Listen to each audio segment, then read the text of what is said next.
الحمد لله رب العالمين قيوم السماوات والأراضين وأصلي وأسلم على نبينا محمد وعلى آله وأصحابه أجمعين أما بعد. Serviteurs d'Allah, Allah nous dit dans son noble livre, le Coran, il nous dit يا أيها الذين آمنوا استجيبوا لله وللرسول إذا دعاكم لما يحييكم واعلموا أن الله يحول بين المرء وقلبه وأنه إليه تحشرون. Allah nous dit, en traduction relative et rapprochée du sens du verset, elle nous dit: ô vous qui avez cru, ô vous les croyants, répondez à l'appel d'Allah et à celui de son messager lorsqu'il vous appelle à ce qui vous donne la vraie vie. Lorsqu'il vous appelle à ce qui vous donne la vraie vie. Et sachez qu'Allah s'interpose entre l'homme et son cœur. Et sachez qu'Allah s'interpose entre l'homme et son cœur. Et que c'est vers lui que vous serez ramenés. Et que c'est vers lui que vous serez ramenés. Ainsi, serviteurs d'Allah, Allah ordonne à ses serviteurs, aux croyants et aux croyantes, il leur ordonne de mettre en pratique ce qui découle nécessairement de leur foi. Il leur ordonne de mettre en pratique ce qui découle nécessairement de leur foi. Et c'est le fait de répondre à son appel et à celui de son messager, sallallahu alayhi wa sallam. Le croyant et la croyante se doivent de répondre à l'appel d'Allah et à l'appel de son messager, sallallahu alayhi wa sallam, lorsqu'il nous appelle, lorsque nous vient un ordre ou lorsque nous vient une interdiction. Répondre à l'appel d'Allah, c'est tout d'abord se soumettre, accepter par son cœur les ordres d'Allah. Répondre à l'appel d'Allah, c'est tout d'abord se soumettre, accepter par son cœur les ordres d'Allah, puis les mettre en pratique. Puis les mettre en pratique. Et c'est également s'écarter des choses qu'Allah a interdites. C'est également s'écarter des choses qu'Allah a interdites. Puis c'est transmettre tout cela autour de nous. Puis c'est transmettre tout cela autour de nous. Répondre à l'appel d'Allah, c'est se soumettre aux ordres d'Allah, les mettre en pratique, s'écarter des choses qu'Allah a interdites et transmettre autour de nous tout cela, que ce soit les ordres ou les interdits. Transmettre autour de nous tout cela, que ce soit les ordres ou les interdits. Répondre à l'appel du messager d'Allah, sallallahu alayhi wa sallam, c'est la même chose. Car le messager d'Allah ne fait que transmettre les ordres qui lui viennent d'Allah, subhanahu wa ta'ala. Tout ce que le prophète nous a enseigné, tout ce que le prophète nous a ordonné, tout ce que le prophète, sallallahu alayhi wa sallam, nous a interdit, eh bien, tout ceci nous vient d'Allah. Tout ceci nous vient d'Allah, car il est le messager d'Allah, sallallahu alayhi wa sallam. Il nous transmet un message qui nous vient d'Allah, subhanahu wa ta'ala. Eh bien, donc, répondre aux ordres, répondre à l'appel du messager d'Allah, sallallahu alayhi wa sallam, c'est la même chose. C'est se soumettre à ses ordres, se soumettre à ses commandements, les mettre en pratique. C'est également s'écarter des choses qu'il nous a interdites, et c'est transmettre tout cela autour de nous. Et c'est transmettre tout cela autour de nous. Répondre à l'appel d'Allah, c'est obéir à tout ce qui nous est parvenu dans le Coran, dans le noble Coran. Répondre à l'appel du messager d'Allah, sallallahu alayhi wa sallam, c'est répondre à tout ce qui nous est parvenu dans sa sunna, dans ses enseignements. Et en réalité, c'est la même et même chose, c'est une seule et même chose. C'est une seule et même chose. Tout comme le Coran est une révélation qui nous vient d'Allah, la sunna, les enseignements prophétiques, c'est également une révélation qui nous vient d'Allah, car ce sont les enseignements qu'Allah a transmis à son messager, puis que son messager nous a transmis, sallallahu alayhi wa sallam. Puis Allah nous dit, إِذَا دَعَاكُمْ لِمَا يُحْيِيكُمْ, lorsqu'il vous appelle à ce qui vous donne la vraie vie. Lorsqu'il vous appelle à ce qui vous donne la vraie vie. Car la vraie vie, la vie qui différencie l'être humain de l'animal, c'est la vie spirituelle, ce qui l'élève, ce qui le rapproche vers son Seigneur, et ce qui élève l'être humain, homme ou femme, et qui le rapproche de son Seigneur, c'est le fait de mettre en application la législation divine, c'est-à-dire l'islam tel qu'il nous est parvenu. C'est ceci qui va te donner une vraie vie. En vérité, la vie de tout être humain commence véritablement lorsqu'il se soumet aux ordres d'Allah. C'est à partir de ce moment-là que sa vraie vie commence. C'est à partir de ce moment-là que sa vraie vie commence. La vraie vie, la vie qui prend tout son sens, la vie qui élève l'être humain et qui le rapproche de son Seigneur. Ainsi, Allah nous dit ensuite وَاعْلَمُوا أَنَّ اللَّهَ يَحُولُ بَيْنَ الْمَرْءِ وَقَلْبِهِ. Et sachez qu'Allah s'interpose entre l'homme et son cœur.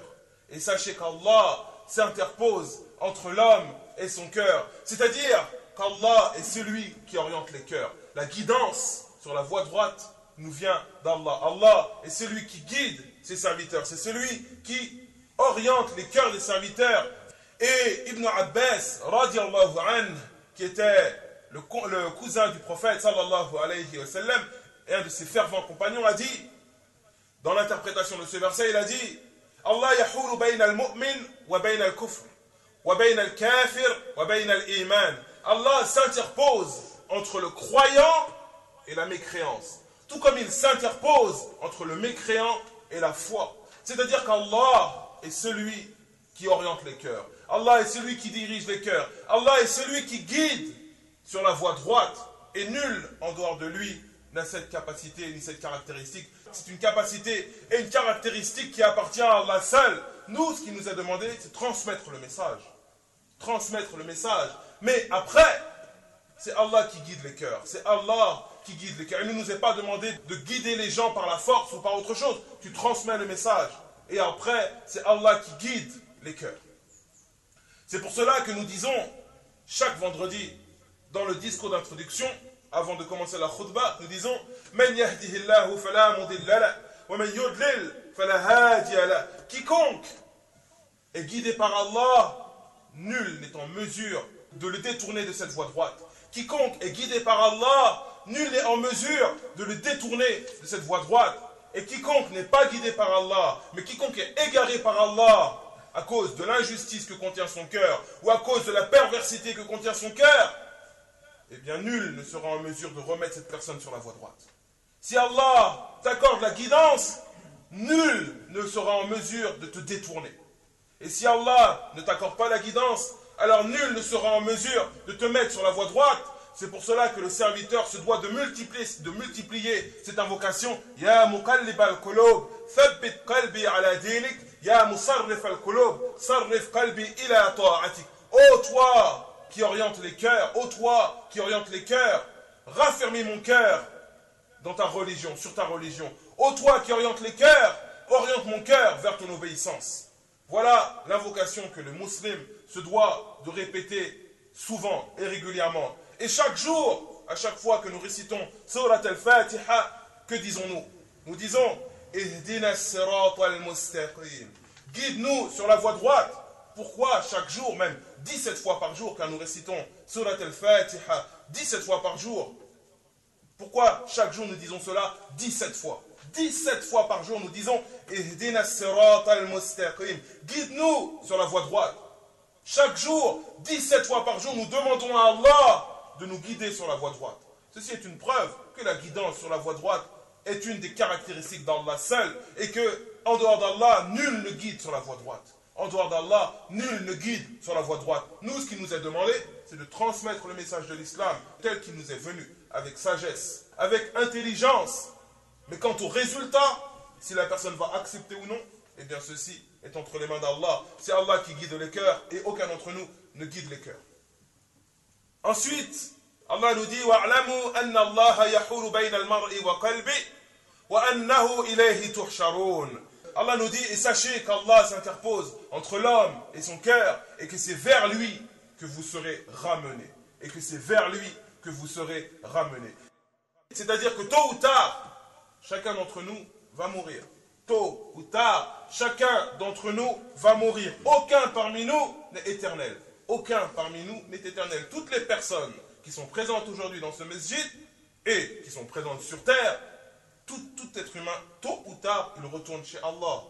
Tout être humain, tôt ou tard, il retourne chez Allah. Mais de quelle manière va-t-il y retourner? De quelle manière va-t-il y retourner? Va-t-il y retourner en étant un adorateur soumis à Allah, ou va-t-il y retourner en étant rebelles aux ordres d'Allah et à la législation d'Allah? Telle est la question qu'on se doit de se poser chaque jour, car nous ne savons pas quand nous allons mourir. Aucun d'entre nous ne sait s'il va mourir demain, aujourd'hui, dans une semaine, dans 10 ans, dans 20 ans, etc. Chacun d'entre nous va retourner vers Allah tôt ou tard. Mais la question est de savoir comment tu vas retourner chez Allah. Vas-tu retourner chez Allah en état de péché, en train de commettre un péché, ou vas-tu retourner chez Allah en train de commettre une bonne action, en train de commettre une adoration, dans l'obéissance à Allah? Voilà ce qui doit occuper nos esprits chaque jour. Voilà ce qui doit occuper nos esprits chaque jour. Et également, ce que nous devons savoir, c'est qu'Allah détient tout en son pouvoir. Allah détient toutes choses en son pouvoir. C'est lui le Tout-Puissant. Et donc, par rapport à cela, c'est à lui que nous devons, c'est à l'appel d'Allah que nous devons répondre. À l'appel d'Allah et de son messager, sallallahu alayhi wa sallam, voici l'appel auquel nous devons répondre. Nous ne devons pas répondre à l'appel de cette vie d'ici-bas, à l'appel de Shaitan, à l'appel de nos mauvais penchants. Nous devons répondre à l'appel d'Allah. Nous devons répondre à l'appel d'Allah. Et celui qui répond à l'appel d'Allah, eh bien, il vivra une vraie vie. Il vivra une vraie vie. Une vie qui le relie, ou une vie dans laquelle il est relié à son Seigneur, chaque jour, à chaque instant. Et c'est pour cela qu'Allah nous dit, إِذَا دَعَاكُمْ لِمَا يُحْيِيكُمْ, lorsqu'il vous appelle à ce qui vous donne la vraie vie. La vraie vie. La vraie vie, c'est la vie des cœurs. La vie du serviteur qui est en relation avec son Seigneur. La vie du serviteur qui est en relation avec son Seigneur.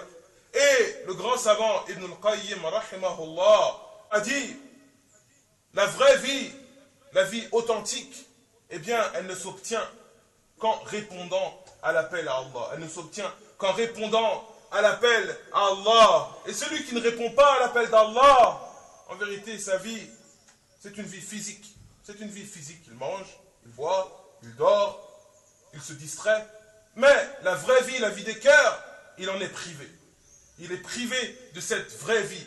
Et cette vie physique qu'il a, le fait de manger, de boire, de dormir, eh bien, rien ne le distingue.